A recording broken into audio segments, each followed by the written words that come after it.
पूरे पेशकश में खास मेहमान भी जुड़ गए हैं और Nilesh Shah MD CEO Kotak Mahindra AMC मेरे साथ जुड़ गए हैं। साथ ही जुड़ेंगे Dhirendra Kumar CEO value research कुछ ही देर में, और इसके अलावा अर्नब पंड्या संस्थापक मनी एडू स्कूल, और साथ ही हमारे साथ सुधीर कौशिक भी जुड़ेंगे टैक्स पैनल से, जो कि विस्तार से बताएंगे कि टैक्स पेयर के हाथ में अगर कुछ लगा नहीं तो कुछ बदला भी नहीं। लेकिन चलिए मैं आप सभी का स्वागत करती हूँ और नीलेश सर आप ही के पास आऊँगी सबसे पहले, क्योंकि क्लियरली हम देख रहे हैं कि टैक्स पेयर के लिहाज से हम देखें, एक आम आदमी के लिहाज से देखें तो उनके हाथ में कुछ लगा नहीं, लेकिन उनके हाथ से कुछ गया भी नहीं। कैसे देखते हैं आप इसको?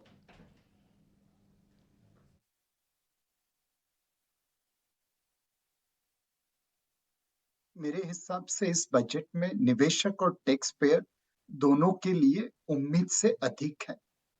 1 करोड़ से ज्यादा टैक्स पेयर्स को पुरानी डिमांड कैंसिल हो जाएगी।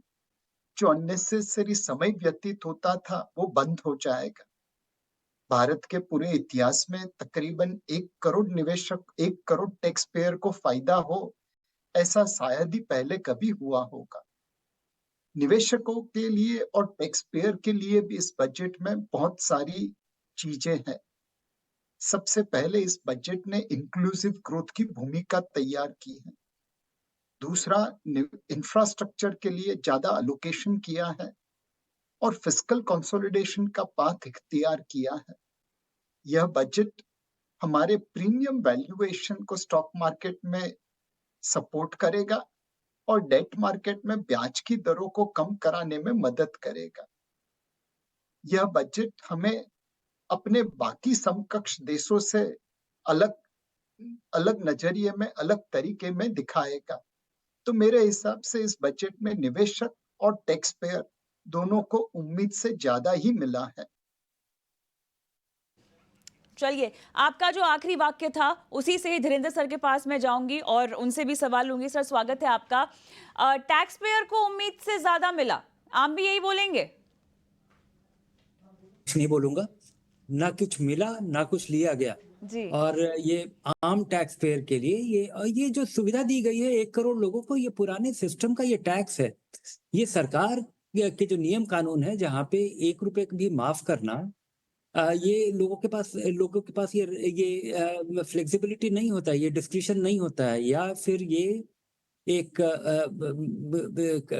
करप्ट प्रैक्टिसेस को रोल करने का। तो ये सरकार का एक बिजनेस लाइक एटीट्यूड दिखाता है कि 1 करोड़ लोग 10,000 रुपए या 25,000 रुपए का देनदारी, टैक्स की देनदारी के डिस्प्यूट में फंसे हुए थे, और 1 करोड़ लोगों को अगर आप चिट्ठी पत्री करते रहेंगे 1-2 साल तक तो आपको कुछ मिलेगा नहीं। तो इस झंझट को खत्म कर देना ही उचित है।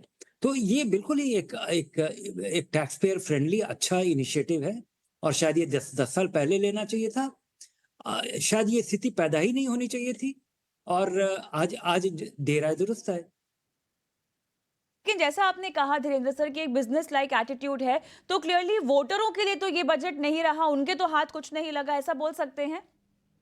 जी हाँ, वोटरों के लिए ये जो इतना बड़ा कैपिटल एक्सपेंडिचर है, ये तो वोटरों को ही मिल रहा है ना। इतना बड़ा ब्रिज बन रहा है। अगर आज इस देश में कोई खबर है तो वो ये है कि जहां पर आपको जाने में कई घंटे लगते थे, वहां आप कुछ कुछ घंटे से कम में पहुंच जाते हैं।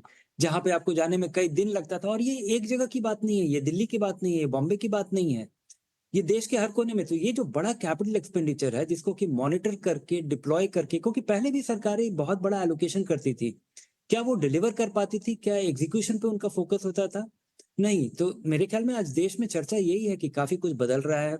अगर एयरपोर्ट्स बन रहे हैं, सड़क बन रहे हैं, वाइडनिंग हो रहा है, पुल बन रहा है, अगर और मेट्रोज बन रहे हैं, तो ये तो सब लोगों के लिए ही है। अर्नब जी, तो अगर हम 4 स्तंभों की बात करें जिसका जिक्र यहाँ प्रधानमंत्री जी ने भी किया बजट पेश होने के बाद, युवा, महिला, गरीब और किसान, टैक्स पेयर उसको भूल गए क्या?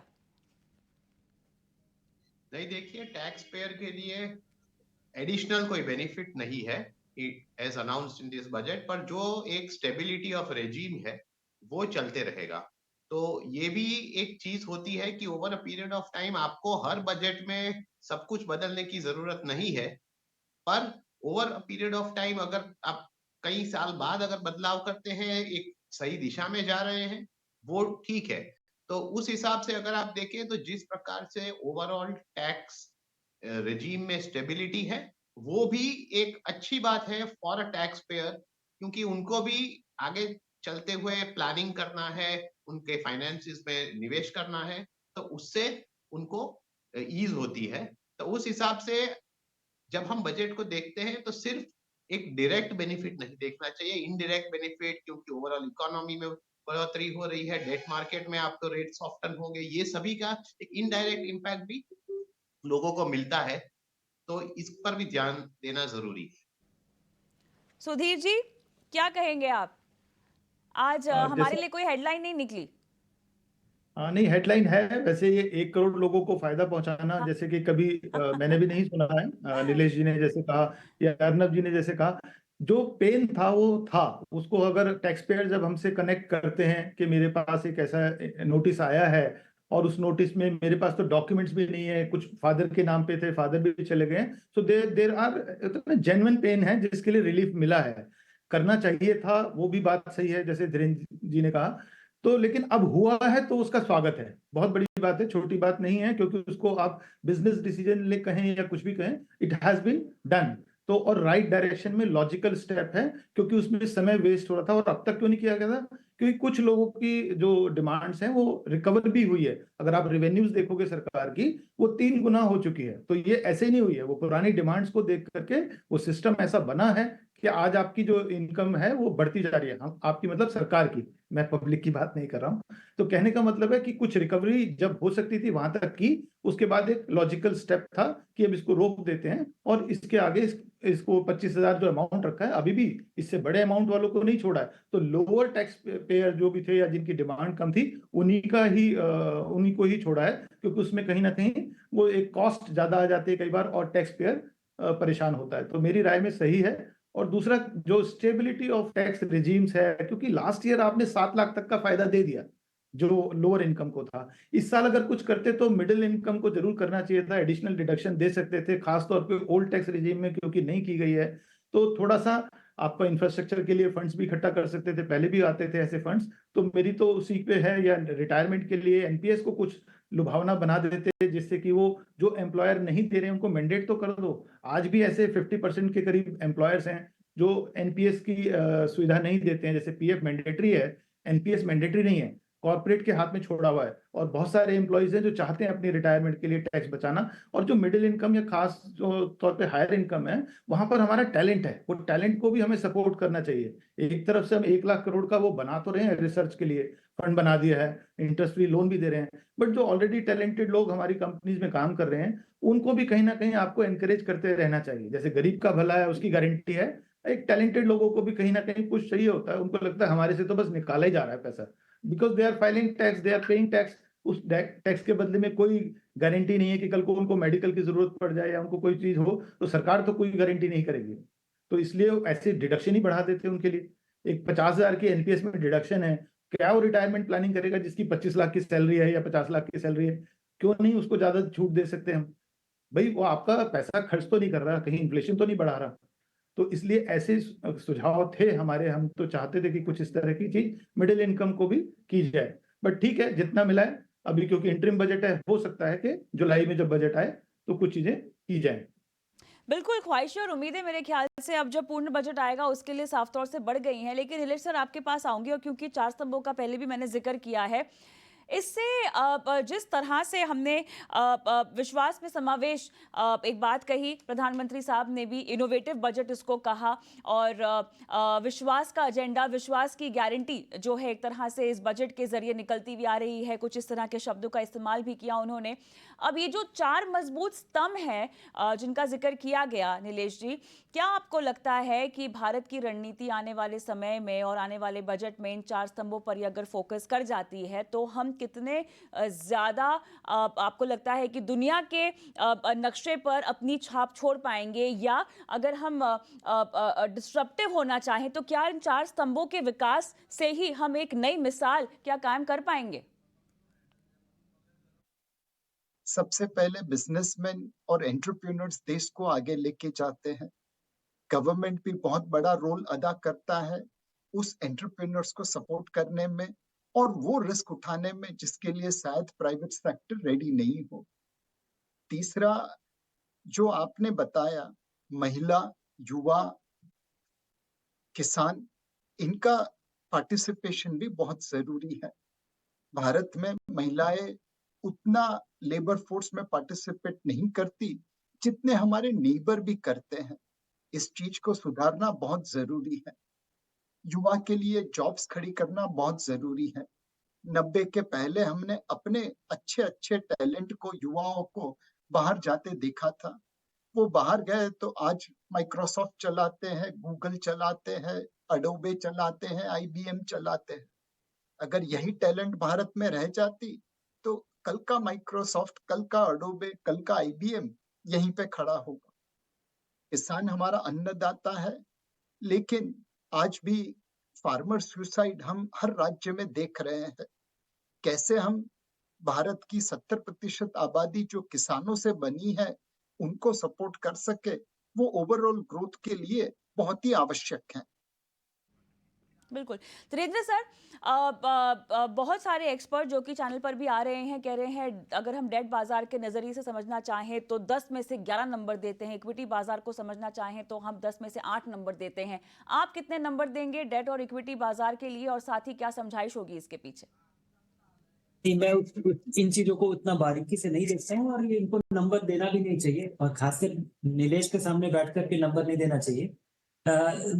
लेकिन मुझे लगता है कि एक जो क्राउड आउट करने वाली जो स्थिति बनती है, वो अभी भी खत्म नहीं हुई है, और ओवरऑल इकोनॉमी के लिए वो नुकसानदायक है।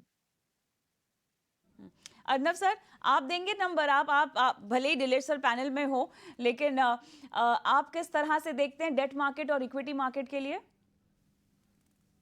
नहीं, ओवरऑल आप देखिए तो डेट मार्केट के लिए जिस प्रकार से जो लोअर बोरोइंग की बात की गई है on a lower physical deficit, वो एक अच्छी बात है, क्योंकि इससे ओवरऑल जो डेट मार्केट पे प्रेशर होता है in terms of crowding out, जिसे कहते हैं इकोनॉमिक टर्म्स में, वो कम हो जाएगा। प्राइवेट सेक्टर के लिए बोरोइंग्स के लिए भी अपॉर्चुनिटी रहेगी, और इस हिसाब से अगर सरकार का बोरोइंग कम रहता है तो उससे ऑब्वियसली रेट्स पे भी एक डाउनवर्ड प्रेशर आता है, जो एक अच्छी बात है बोथ फॉर कंज्यूमर्स, कॉर्पोरेट्स और सभी डेट मार्केट के पार्टिसिपेंट के लिए।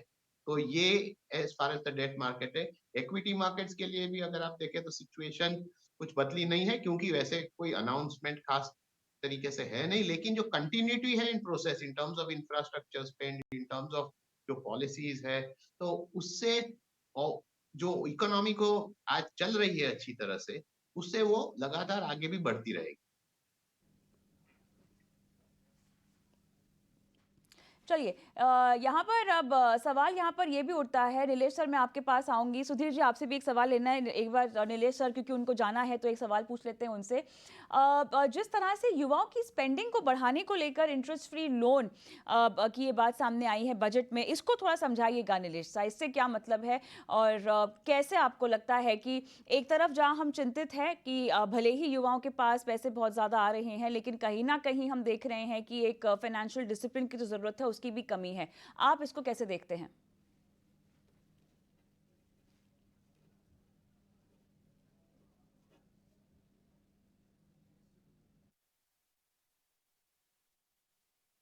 बाकी देशों के सामने भारत की कंपनीज और भारत की सरकार रिसर्च एंड डेवलपमेंट के ऊपर उतना निवेश नहीं करती जितना करना चाहिए। एक बार मैंने पढ़ा था कि दुनिया की कुछ कंपनी का research and development budget Bharat के रिसर्च एंड डेवलपमेंट स्पेंडिंग से ज्यादा है। कहाँ पूरा देश एक तरफ, कहाँ एक कंपनी एक तरफ। इस चीज को ब्रिज करना बहुत जरूरी था। हमारे बिजनेसमैन उतना रिस्क नहीं ले रहे हैं R&D में निवेश करके। सरकार को ये ब्रिज पूरा करने में महत्वपूर्ण योगदान करना पड़ेगा।